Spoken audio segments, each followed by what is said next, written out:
अस्सलाम वालेकुम फ्रेंड्स, कैसे हैं आप सब। उम्मीद है कि सब खैरियत से होंगे और सभी की गार्डनिंग बहुत ही अच्छे से चल रही होगी।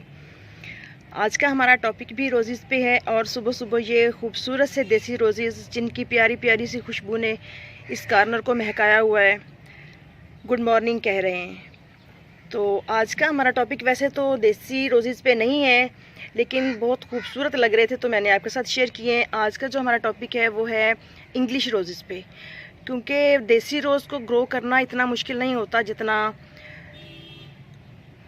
इंग्लिश रोज़ेज़ को होता है। वैसे होता तो किसी को भी नहीं है, लेकिन उनकी थोड़ी सी केयर ज़्यादा करनी पड़ती है। वो इस तरह से कि इंग्लिश रोज़ेज़ पे ब्लाइंड शूट्स भी आती हैं, उनके नीचे से सक्कर्स भी निकलते हैं, और भी कई इश्यूज़ हैं। तो चलिए बात करते हैं कि किस तरह से हम अपने इंग्लिश रोज़ेज़ से ज़्यादा फ्लावरिंग पा सकते हैं, और जो चंद एक पेचीदगियाँ हैं उनका किस तरह से सामना कर सकते हैं, और किस तरह अपने प्लांट को हेल्दी रख सकते हैं। तो ये हम आ गए हैं अपने इंग्लिश रोज़ेज़ के पास। ये जो मेरा डबल लाइट रोज़ है ये उसका प्लांट है। तो जो पेचीदगियाँ हैं वो ये हैं कि ब्लाइंड शूट्स क्यों आती हैं, नंबर 1। सेकंड ये है कि हम किस तरह से ज़्यादा इसकी बेजिल शूट्स को ग्रो करने पे प्लांट को मजबूर कर सकें, और नंबर 3 पे इसके सक्कर्स का किस तरह से हम ख्याल रखें कि प्लांट अपनी एनर्जी अपनी न्यू ग्रोथ पे दे, ना कि सारी की सारी एनर्जी सक्कर्स पे वेस्ट करे। और एक और प्रॉब्लम 7 लीव्स के मोस्टली जब देखा गया है तो इस तरह से 5 लीव्स होते हैं इसके। ये देखिए इस तरह से कम लीव्स होते हैं, ये देखिए 5 लीव्स का पैटर्न, लेकिन ये 7 लीव्स क्यों आ जाते हैं प्लांट्स पे। तो ये देखिए ये 2, 2, 4, 2, 6 और 1 7, ये 7 लीव्स हैं इसके। इनके ज़्यादा से ज़्यादा आने की वजह क्या होती है, तो आज इन सब इश्यूज़ पे बात करूँगी मैं आपके साथ। तो सबसे पहले हम बात करते हैं ब्लाइंड शूट्स पे, क्योंकि ये जो ब्लाइंड शूट है ये देखिए इसके यहाँ से ना तो अब लीव्स और निकलेंगे और ना ही इस पर कोई फ्लावर आएंगे। ये जो लीव्स हैं इन्हीं की ग्रोथ बढ़ती जाएगी या नीचे से इसी तरह की और शूट्स निकलती जाएंगी। तो ब्लाइंड शूट्स क्यों बनती हैं, ये वजह होती है कि नाइट्रोजन हाई होने की वजह से। जब बहुत ज़्यादा नाइट्रोजन वाली खादें हम प्लांट्स को देते हैं, प्लांट्स के अंदर नाइट्रोजन की मिकदार ज़्यादा हो जाती है तो इसकी ब्लाइंड शूट्स बनना शुरू हो जाती हैं। फिर प्लांट फ्लावर प्रोड्यूस नहीं करता, बल्कि इसी तरह से इसकी ब्लाइंड शूट्स बन जाती हैं। और दूसरी वजह इसकी होती है कि टाइम से पहले इसको प्रून कर दिया गया है, फर्टिलाइज़र ज़्यादा दे दिया गया है, या प्लांट के अंदर न्यूट्रिशन की कमी है।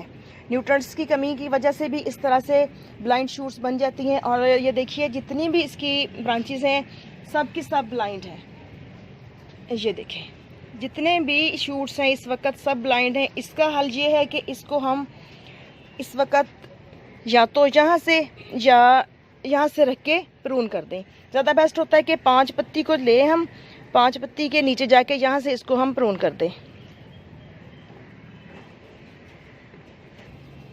तो चलिए मैं सारा प्रैक्टिकली आपके साथ शेयर करती हूँ करके। तो ये देखें 1, 2, 3, 4 और ये 5, मैंने 6 पत्ती रख के इसको कट कर दिया है। ऐसे ही हम इसको इसके बराबर से रख के कट कर देंगे, और ये वाली ब्रांच भी हम यहाँ से कट कर देंगे। तो अब जितनी भी न्यू ब्रांचेस निकलेंगी वो फ्लावर प्रोड्यूस करेंगी। और साथ ही प्लांट के ऊपर आपको अगर कोई ब्रांच खुश्क होती हुई नज़र आए तो उसको भी आपने बेस में से रख के रिमूव कर देना है इस तरह से। और साथ ही हमने अपने प्लांट्स को नाइट्रोजन वाली खादें देना बंद कर देना है, और इसको फास्फोरस पोटाशियम वाली खादें देनी है, जिससे इसकी ग्रोथ अच्छी हो और ज़्यादा से ज़्यादा प्लांट्स पे फ्लावर्स आएँ। और सेकंड है 7 पत्ती के प्लांट पे 7 पत्तियां क्यों आती हैं, इसकी भी वजह यही है कि नाइट्रोजन हाई होने की वजह से ये सब होता है। तो इसको हम कट करेंगे, और जो भी आपने प्रूनर लेना है या स्केटियर लेना है, जिस चीज़ से भी आप कट कर रहे हैं, नाइफ है, छुरी है, जो भी है, उसको पहले आपने स्टेरलाइज़ कर लेना है, उसके बाद इसको कट करना है। और साथ ही इसके ऊपर मोम लगा दें, या आप कोई भी फंजीसाइड लगा दें, नाखून पॉलिश लगा दें, ताकि फंगस स्टेम्स के अंदर ना जा सके। और 7 पत्ती आने की एक बड़ी वजह ये भी होती है कि आपका जो प्लांट है उसकी फीडर रूट्स जो हैं वो ख़राब हो रही हैं। टैब रूट तो इसकी ठीक है, लेकिन जो खुराक मुहैया करती हैं प्लांट को वो डैमेज हो रही हैं, जिसकी वजह से पानी की कमी भी हो सकती है या और भी कई इश्यूज़ हो सकते हैं। लिहाजा इस तरह की छोटी छोटी बातों का अगर आप ख्याल रखेंगे तो आपका जो प्लांट है वो अच्छी ग्रोथ करेगा। नेक्स्ट है हमारा बेजल शाखा निकलती हैं जो, तो बेजल शूट्स जो हैं ये वाली हैं, ये है ग्राफ्टेड एरिया। आपको पता है कि मेरे प्लांट का ग्राफ्टेड एरिया कहाँ है। ग्राफ्टेड एरिया से ऊपर जो भी शूट्स निकलेंगी या यहाँ से निकलेंगी वो बेजल शूट्स होंगी और उनका कलर भी थोड़ा डिफरेंट होगा। ये देखिए जो न्यू लीव्स आ रहे हैं, लेकिन जो ग्राफ्टेड एरिया से नीचे लीव्स निकलेंगे, ये वाली शूट है जैसे ये देखिए, ये हमें नहीं चाहिए, इसको हमने रिमूव कर देना है। वजह यह है कि इस शाख पे ना तो फ्लावरिंग आएगी और ये ब्रांच जो है इसका कलर भी डिफरेंट होगा, ये जंगली होगी और ये बहुत तेज़ी से बढ़ेगी और प्लांट की सारी जो फूड है ये सक करती जाएगी। जो प्लांट ने फूड इस पे लगानी है वो न्यू ब्रांचेस निकालने पे लगाए और ज़्यादा फ्लावरिंग पे लगाए, इसलिए ग्राफ्टेड एरिया के नीचे से हमने कोई भी प्लांट लीव या कोई भी शूट निकलने नहीं देनी। इसको नीचे से बिल्कुल साफ़ सुथरा रखना है। जिस तरह से ये दूसरे वाला प्लांट है, ये देखिए माशाल्लाह इसकी कितनी अच्छी ग्रोथ है और कितनी अच्छी बर्ड्स आई हुई हैं इसके ऊपर। ये वाला जो प्लांट है ये देखिए 4-4, 5-5 बर्ड्स आई हुई हैं एक एक जगह पे। यहाँ भी 3 निकल रही हैं, यहाँ भी ये देखिए 4-5 निकल रही हैं और इस साइड पे फ़िलहाल लेकर आने वाले टाइम में यहाँ से इसकी निकल सकती हैं शूट्स। और ये देखिए छोटी छोटी सी बर्ड्स बेशुमार आती हैं। और चौथा पॉइंट है हमारा सक्कर्स।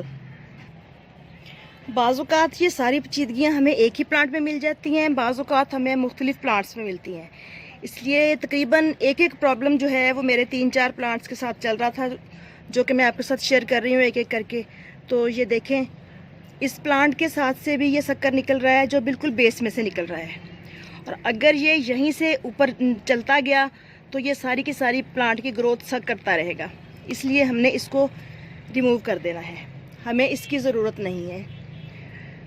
तो इसी तरह से ये वाली जो शूट है ये न्यू निकल रही है, ये देखिए ये वाली बेजल शूट है इसकी, और इस पे ज़्यादा से ज़्यादा फ्लावर्स आएंगे और ज़्यादा से ज़्यादा इस पे ग्रोथ होगी और इसकी मज़ीद छोटी छोटी सी ब्रांचेस निकलेंगी।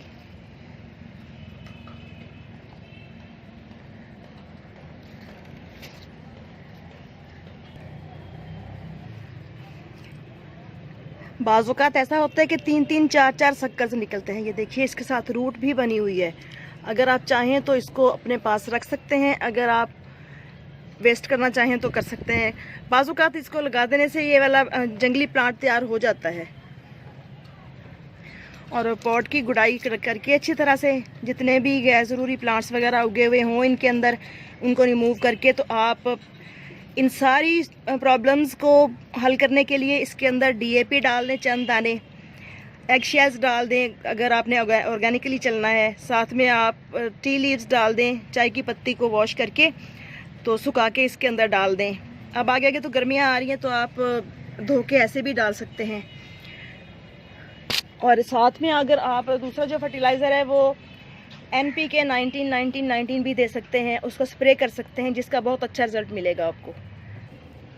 तो अगर आप में से भी किसी बहन भाई के प्लांट्स के साथ ये इश्यूज़ हैं तो अभी भी टाइम है, आप इनको सॉफ्ट प्रूनिंग कर दें, हार्ड प्रूनिंग नहीं करनी इनकी। और साथ में DAP डाल दें या ऑर्गेनिकली आप DAP के अलावा कार्बन कंपोस्ट डाल दें। और बाकी चीज़ें जो मैंने बताई हैं वो वीकली या 15 दिन के बाद देते रहें, तो इस तरह से आपके प्लांट्स की भी शूट्स नई नई निकलेंगी और बहुत ज़्यादा फ्लावरिंग होगी। तो ओके जी, इजाज़त दीजिए, इंशाल्लाह फिर मिलते हैं किसी नेक्स्ट वीडियो में नेक्स्ट टॉपिक के साथ। दुआ में याद रखिएगा और चैनल को सब्सक्राइब जरूर कीजिएगा। अपना और अपने प्लांट का बहुत सा ख्याल रखिएगा। अल्लाह हाफिज़।